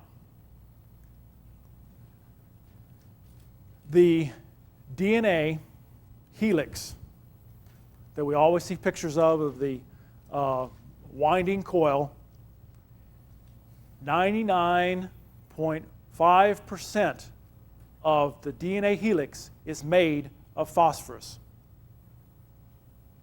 The sheath that covers your nervous system is made of phosphorus. The mitochondria, which is the powerhouse of the cell, its key element is phosphorus. You either have adenosine diphosphate or adenosine triphosphate. So phosphorus being a key element literally in our cells and what covers our nervous system. So we talked about before of a tachyon type of state where particles are traveling above the speed of light. You cannot see them. There's no way that our sensory types of devices can, per se, see this level. And the elements then, or the particles of light at that time, are moving in a caduceus coil manner, which helps it and assists it to stay above the speed of light. Then we have the chemical element that is traveling below the speed of light. And now, setting in between all of that is the phosphorus that it can absorb light and transmit light at a different frequency. S.W. Trump discovered that moving liquid creates an electromagnetic field. And so that means that our whole bodies are nothing but generators of electromagnetic fields. The lymphatic system, the vascular system, creating an electromagnetic field. However, that electromagnetic field just doesn't go out into the ethers or out into the universe. What happens is the next key thing, and that is the neuron activity along the nervous system is firing into that electromagnetic field. We have the moving liquid creating an electromagnetic field, and then the neuron activity in the nervous system is firing into that electromagnetic field, creating billions of vortexes. The smaller vortexes we call acupuncture points. The larger vortexes, which are in the upper portion of the body, the most neuron activity in the body is in the upper portion, and the most liquid moving is in the upper portion, and we call them chakras. Again, chakras, acupuncture points are the moving liquid creating an electromagnetic field, and that electromagnetic field is vortexed by the neuron activity in the nervous system. Why is this so key? Now setting in that whole bath of vortexes and etc. is the phosphorus of the DNA. We now have a particle traveling faster than the speed of light, which is, we want to call it a 0 point, which doesn't make any sense to me. I don't like that word. Again, I like to use the more word of tachyon state. We are constantly in this flow of energy that is above the speed of light, that is beyond our dimension. However, the vortexes of the body then tumble and slow those light particles above the speed of light and process them in a very special type of manner. And when that light particle that has been processed by the chakra or the acupuncture point is then entered into the phosphorus in our DNA or the phosphorus along our nervous system, it is slowed, tumbled, and then enters the phosphorus, and as it then exits the phosphorus, it is now the light particle for a new element. We are constantly moving light in and out of our bodies from the tachyon state to the chemical element state.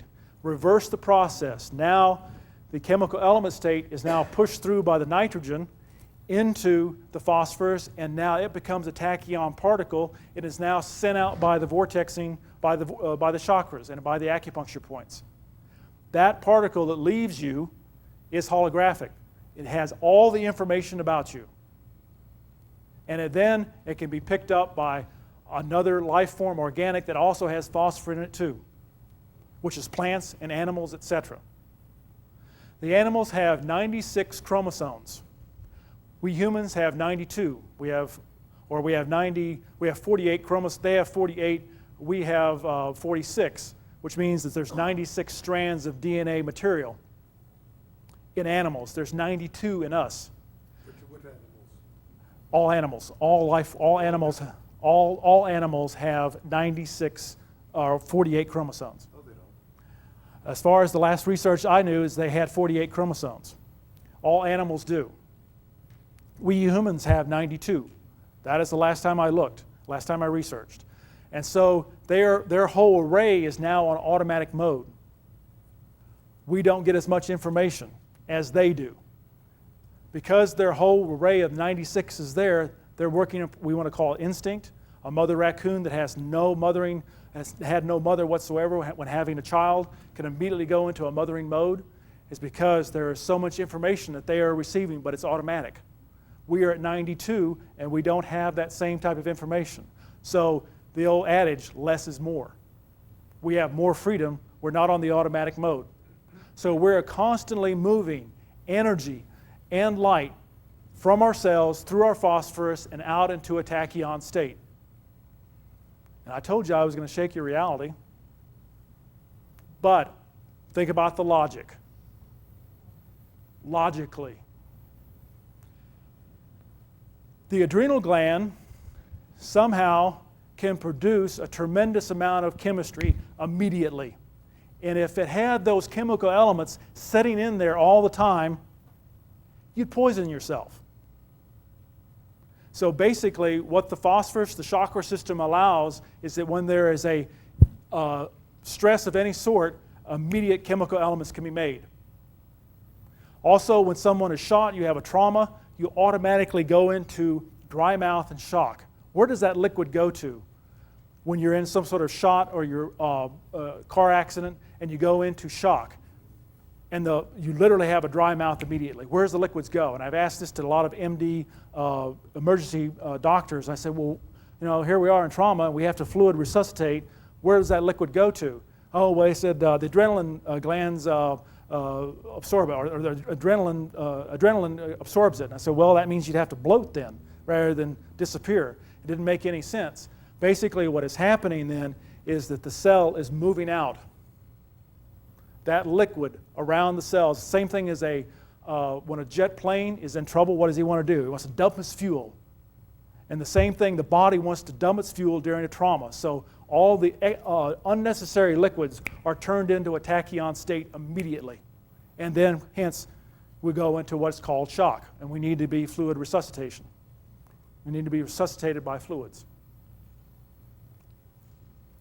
I am convinced that the Sexual Reproduction Act has to do with the way we move from the tachyon state to the chemical element state. When a woman has moisture and a male has an erection, it is not due to just simply blood flow to the area. It has to do with the lower chakra moving in elements, so literally you have the stuff to do it in the buff. I'll write that in the book too. So now, again, is that what does Viagra do? It increases the blood flow for an intense 2-hour period. Hence, as the moving liquid, which creates the electromagnetic field, and the neuron activity is changed, you bypass any type of emotional issues you're having, and basically you're opening up the base chakra so that it can start processing tachyon to chemical element particles. But it only happens for 2 hours. And Hugh Hefner is a real good classic example. Born an Episcopalian, had a strict religious upbringing, and then became Mr. Playboy. I don't feel he ever really resolved a lot of the sexual issues. And then he was also smoking a pipe most of his life. Now, the only thing that got hard when he got older was the pipe, but he bought the pipe.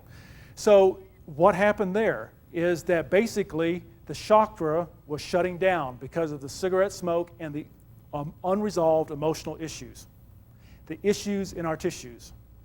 We can talk about all different types of quantum disks, the purple plate, all the things we see alternative here, and it still comes down to basically one thing about our health: the issues in our tissues.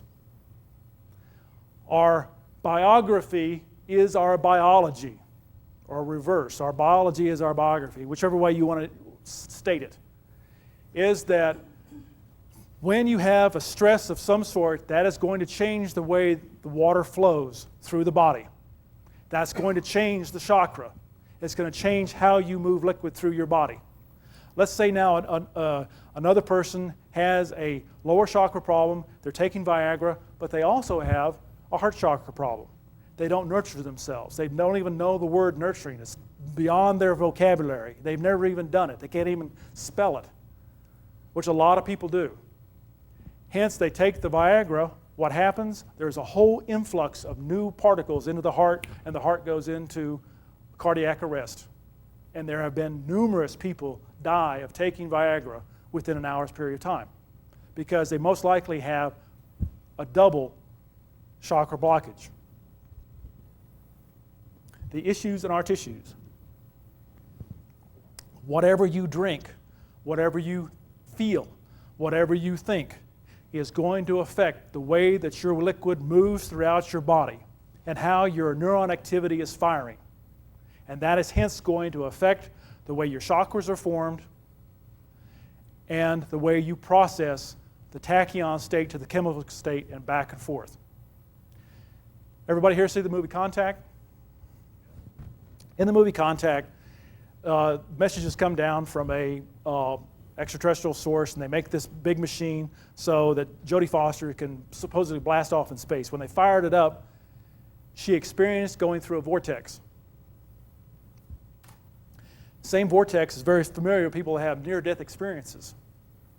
So what is a near-death experience and what is the vortex that Jodie Foster experienced in the movie Contact, which Carl Sagan wrote about, and he knew exactly what he was writing about. And he knew exactly what it was, but he was so veiled, he veiled it in so many ways. And basically, it also goes back to what was said before, that persons at death have a certain weight loss. What I feel that certain weight loss is there are certain particles that are exited out of and pushed out of the phosphorus. And so when they are pushed out and when astral projection or near-death experiences, that vortex is you. It is us. It's the actual particles of the person themselves.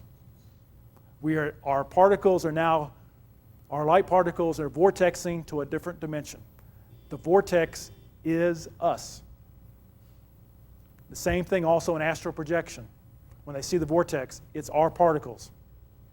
And you have enough of them leave, and they'll exit back. Which also makes regretfully, it also makes a whole scientific way of, yeah, you can have, per se, possession. You can have a exit and somebody else come in. Theoretically, it can be done. You mentioned these particles leaving the body, not at death. I've seen where a bloodhound can pick up a trail even if you're riding in a car, so that something goes off of you, he picks up. Yeah, and again, but understand though, the dog has 96 strands of sensory, of phosphorus, and we don't.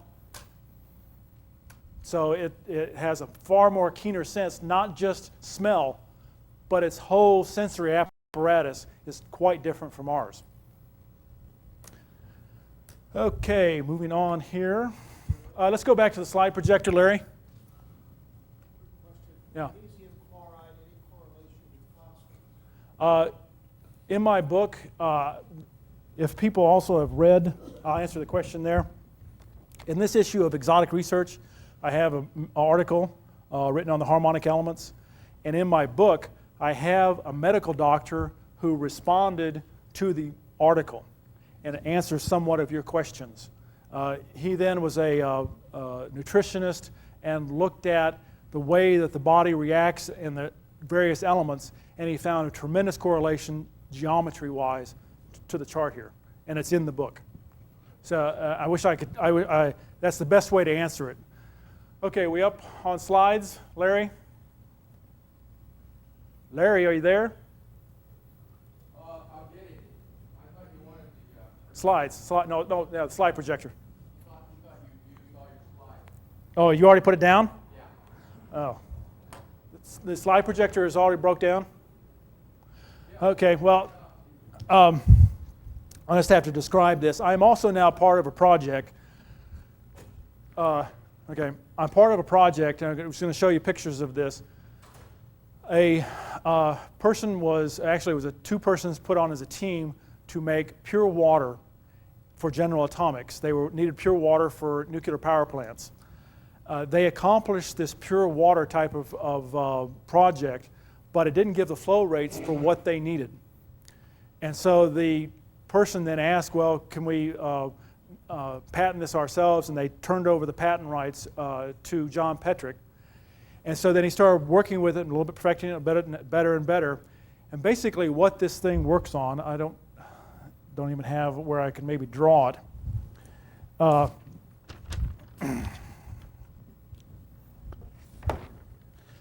You have your tray, and the tray above is slightly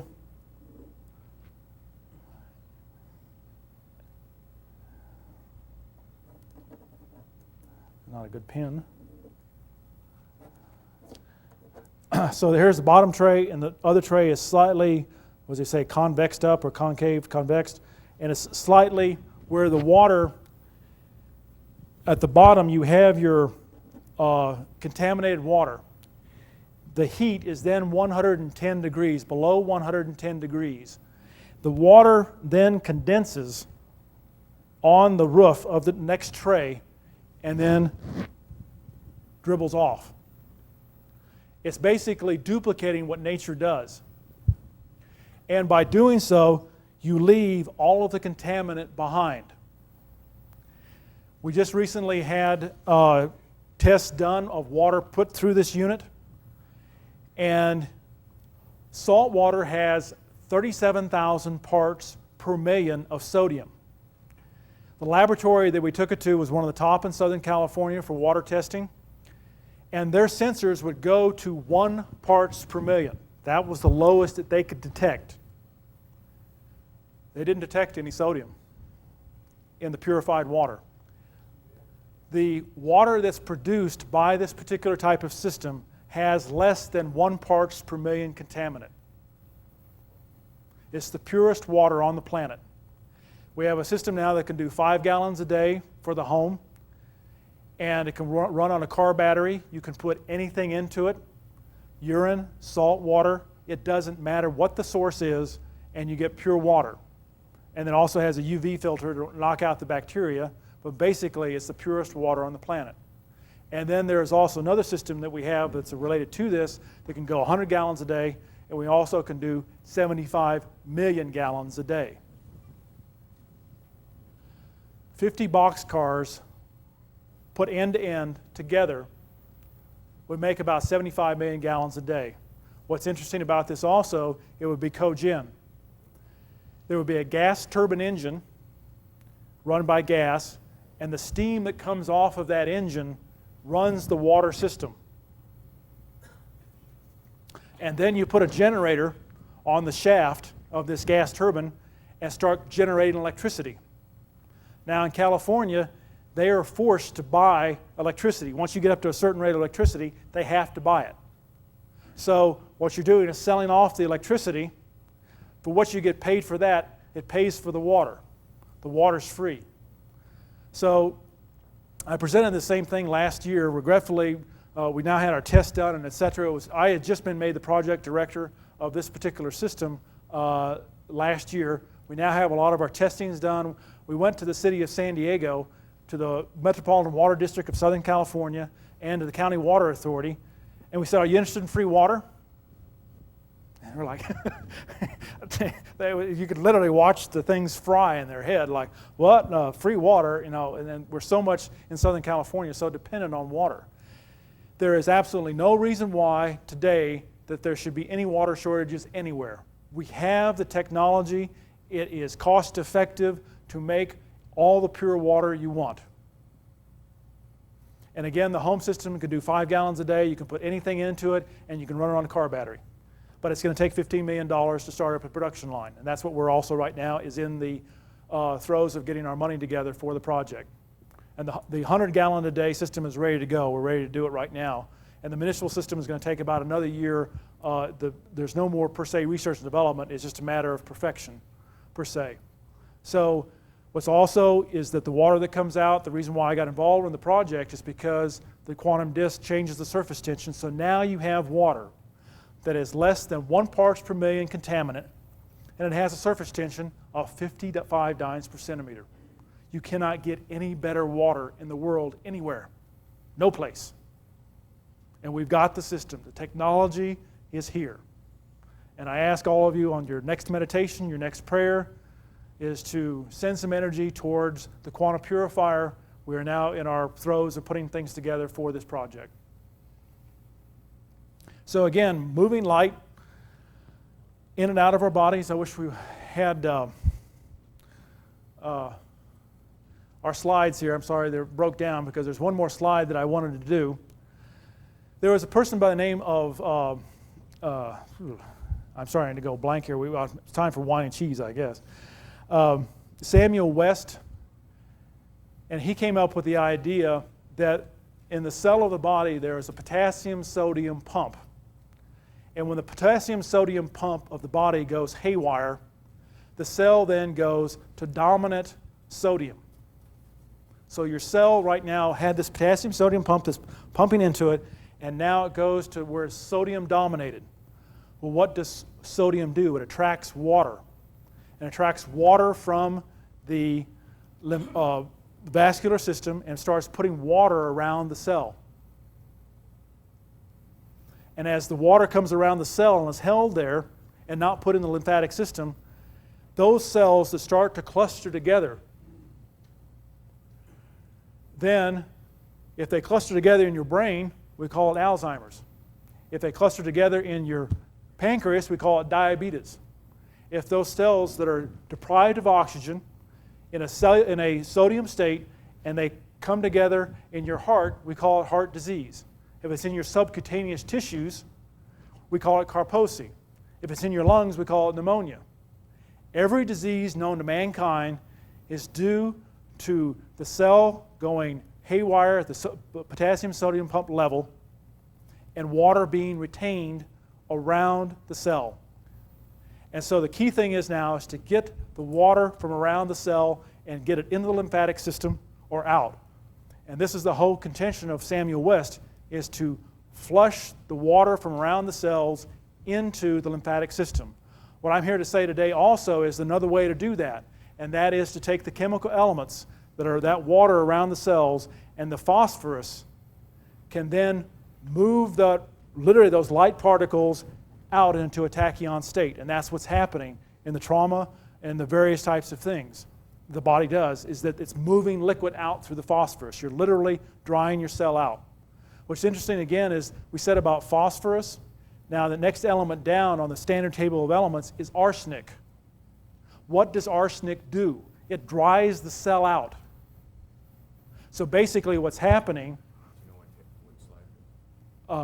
it's the last slide.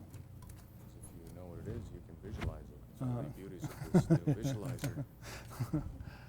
It's the second to last one, right? No, the system is done. It'll take longer, so you can throw it on there, believe it or not. Okay.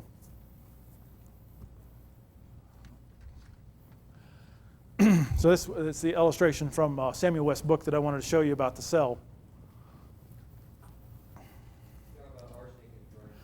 Yeah, so arsenic now drying the cell out.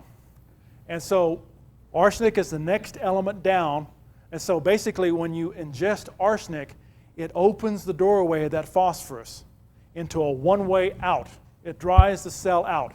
And literally also the phosphorus from the cell literally also takes off too. Because what's inside of arsenic? It's the compilations of phosphorus and nitrogen. It's too much. You just literally blow your cell out. However, small doses of arsenic have been known to help for obesity and any type of swelling joints, done in the proper dosages. It dries the cell out. So that's basically is to get the liquids that are around the cells, no matter what disease it is to get the liquids from around the cell out, one way or another, in the lymphatic system, or get it through the phosphorus and turn it into a tachyon state. And I believe that's what's also happening with a lot of things with North Pole magnets. And South Pole magnets, you're doing just the reverse. You're holding water around the cell. Can we get that?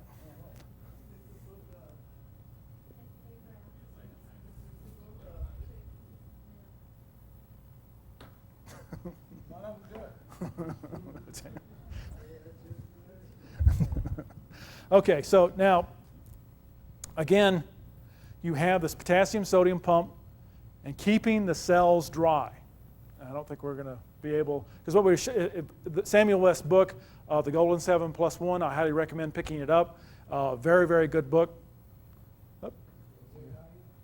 Okay, well, let's not burn it either. Okay, so again on the, here we go. This is your dry state, and here is your, per se, wet state with your sodium-dominated cells. And so this is the state that we always want, is a dry cell state. This is disease, and every disease known to mankind is this. When you take water from a twisted ankle or water from a cancer cell and you put it under a microscope, no technician in the world can tell the difference between which is the cancer water and which is the twisted ankle. It all looks the same. It's the same thing. It's to get the water from around the cells. And that's why also the quantum disk works very, very well, is that then stimulates to put the water either into the tachyon state or put it into the lymphatic state. So now, do you think all the food producers that put salt in their food unnecessarily and it's almost Well, again, why does a potassium-sodium pump go out? It's salts, sugars, fats. But the key thing is this is, again, goes down to the issues in your tissues.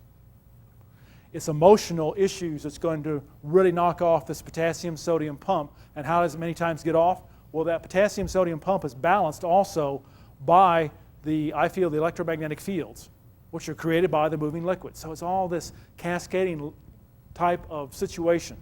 And so Dan Kunkel's thing also with sound, it doesn't matter. Get it balanced is the key thing. So I also can say, first off, there is no such thing as an atom.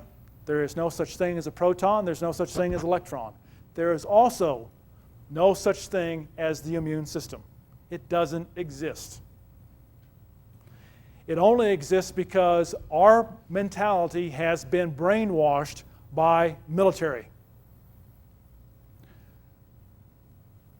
How'd that occur is when Napoleon did his campaign across Europe and also the American Civil War.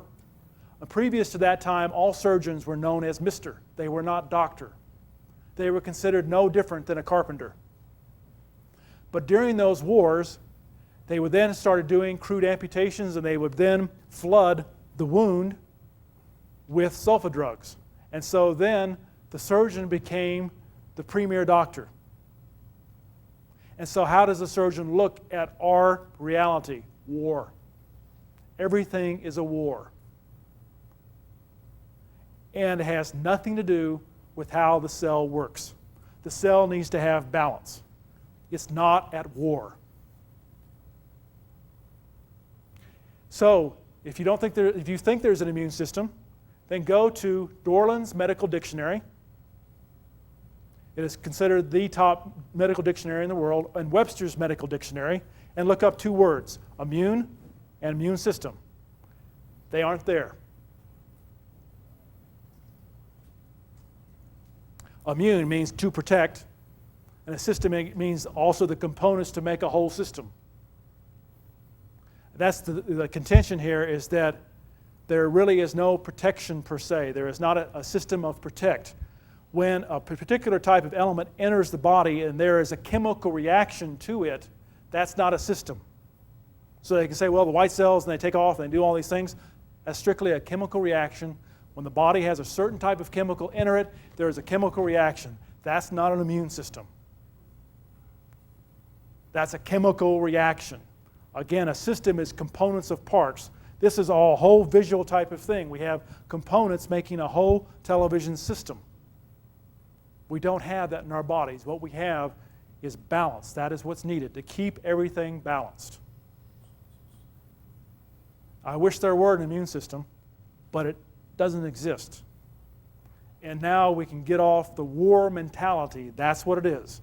So if I challenge your beliefs in the quantum electron theory, if I challenge your beliefs that there is an immune system, I am not challenging the scientific framework. I am challenging your religious beliefs, because that is all it is.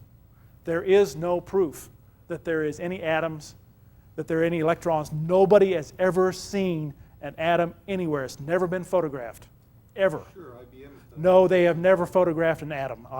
They have never photographed an atom. They have photographed a molecule, but they have never photographed an atom with an electron around it. It has never been photographed. I would also... Were they expelled out IBM with the individual atoms? A sphere, right. Sphere, but that's... No cloud.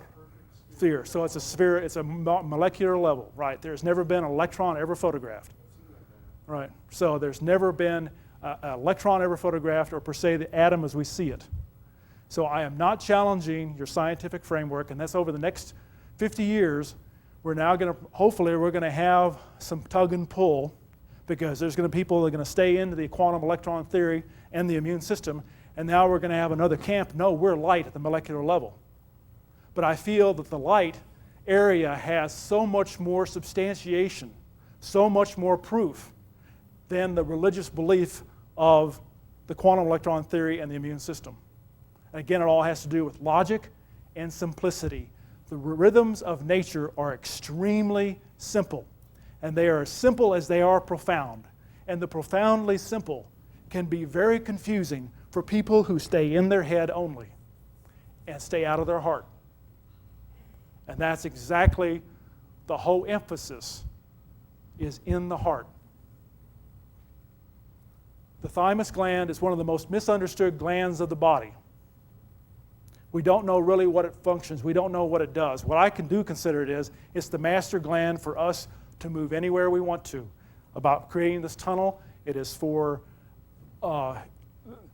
the potentials of the thymus gland are unbelievable. I feel as we start to expand our thymus gland, our great-grandchildren will be a totally different species and race from us.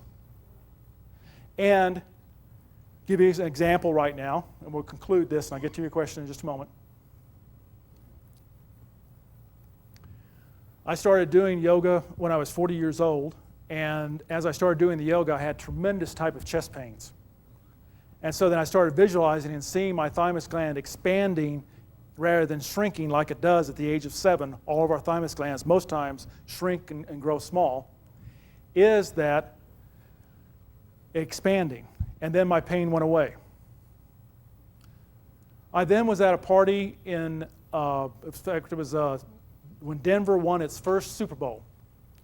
And by this time I had learned, or I had, say learned, but I had experimented enough where I put all my discs away and I could hold any type of liquid in my hand and change the structure and form, and it would taste identically, even best.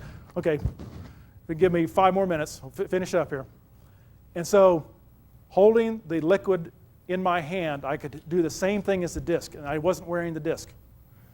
And so I was kind of, showing this off a little bit to the persons, and this one lady said, well, how'd you do that? And I said, well, I'm moving energy out of my heart chakra and my thymus. She said, well, why are you holding on to it then? So then we started doing an experiment where we put it across the room, and then I changed it across the room, and 10 people were there. They all tasted the difference. I also went on radio and did the same thing. And one of the radio programs was in Australia or New Zealand. And they put 1 cup of coffee by the announcer. Another cup of coffee was put across the room. I then moved energy into that cup. This is all on audio tape. And it absolutely blew the announcers off the air practically. Here were these slick-tongued top 40 type of announcers. And as they were tasting, they were going, well, we can't believe this.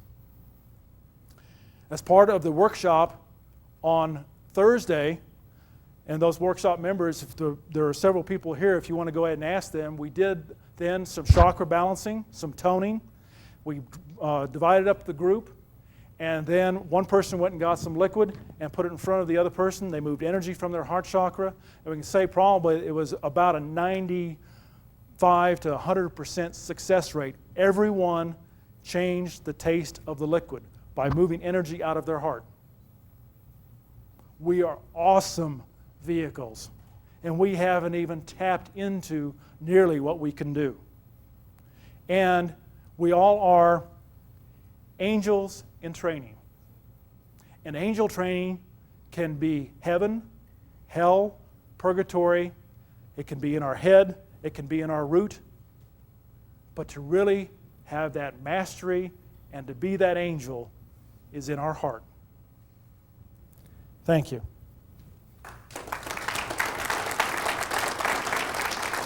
Okay, we'll take a couple more questions here. Yes, you had a question?